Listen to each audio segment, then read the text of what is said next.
If you want to add vertical elements to your garden, but you want them to be attractive, affordable, and easy to bring home without needing a truck or a big build project, I want to show you a few options that I'm using in my own kitchen garden.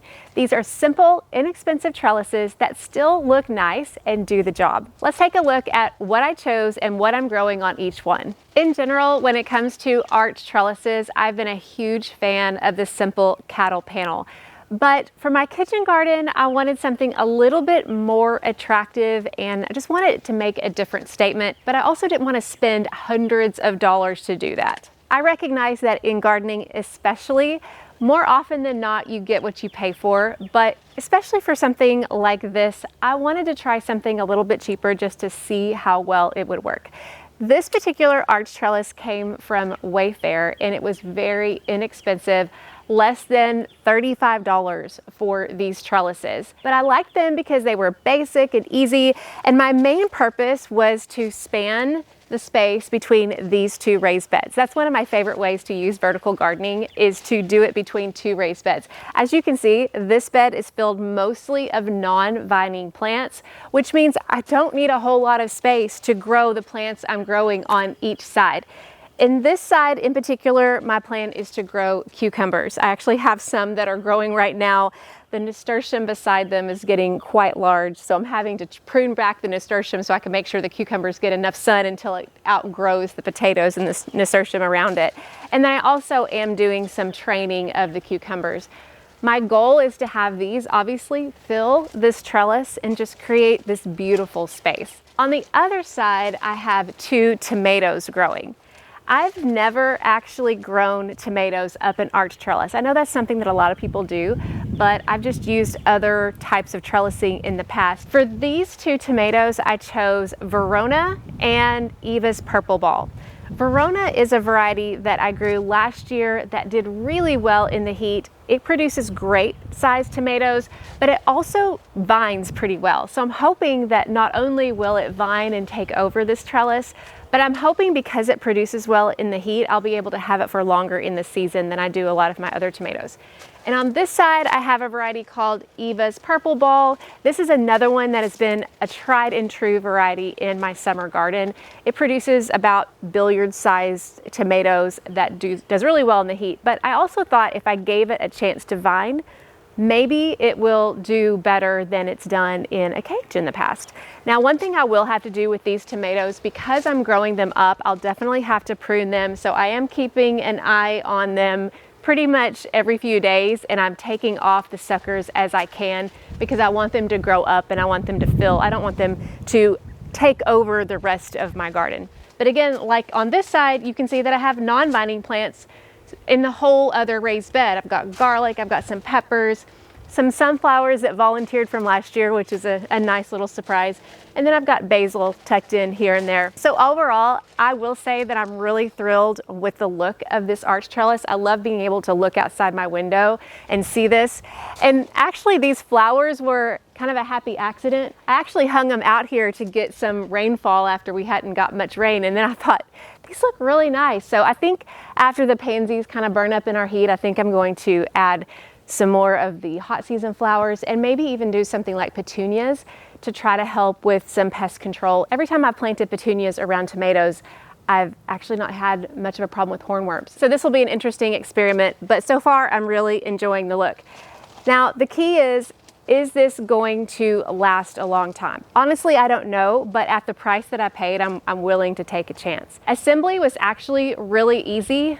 Especially for me, assembly does not come natural in any shape or form, but I was able to do this by myself, and being able to do this early in the season was a really nice little project. But I would imagine you could add this even if you have some plants already growing. I just did it ahead of time. But so far, this is my favorite new addition to the garden, and I look forward to showing you how everything ends up growing throughout the season. My next addition was these 2 obelisks. The ones that I had in here before, my husband built for me, and they served their purpose, but they were getting really bad looking. They had rotted at the bottom.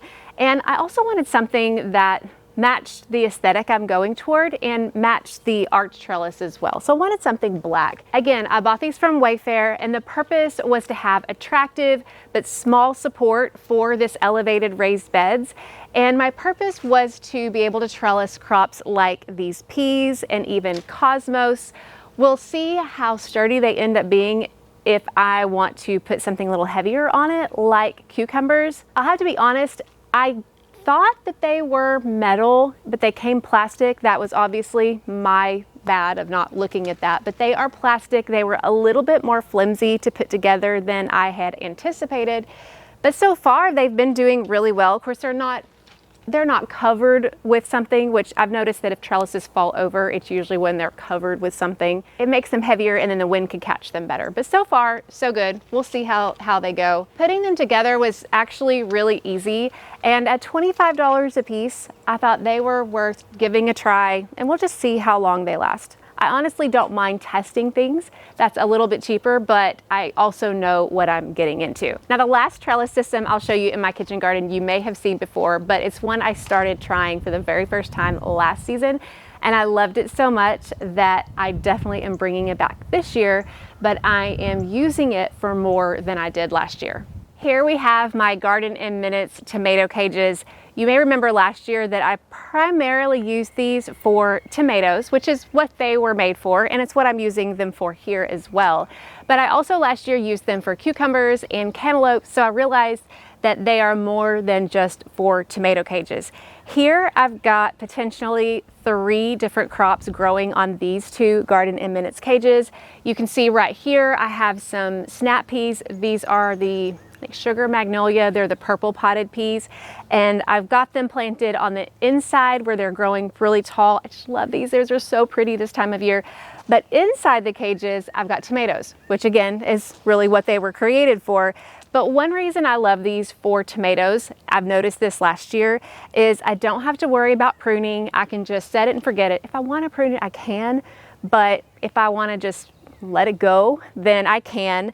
But one thing I've noticed about some of my larger tomato cages is if I get them a lot larger in diameter, I'm having to reach inside the cage and pull the tomatoes out or prune, and it can get a little bit awkward. I like that these are compact. So a lot of times the fruit is actually growing on the outside of the cage and it's easier to pick. It's also really convenient to be able to prune and do anything that I need to do because the space here is really easy for your arm to fit in, which is not always the case depending on the tomato cage that you have. I also like that it works with my Garden in Minutes garden grids. It goes right in the square, and so it's perfect as far as fitting well.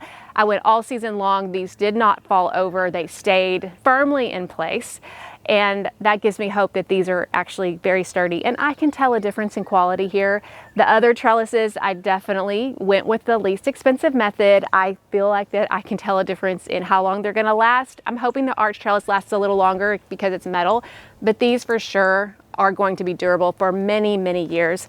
I mentioned 3 crops. We've got peas, we've got tomatoes, and then I've also got cosmos down here. Now, cosmos doesn't necessarily need a trellis, but I've noticed that if I let it go too tall, a lot of times a trellis can actually be beneficial. So my thought is that the peas and the cosmos will grow beside each other for a little bit, and the peas eventually will not like our heat.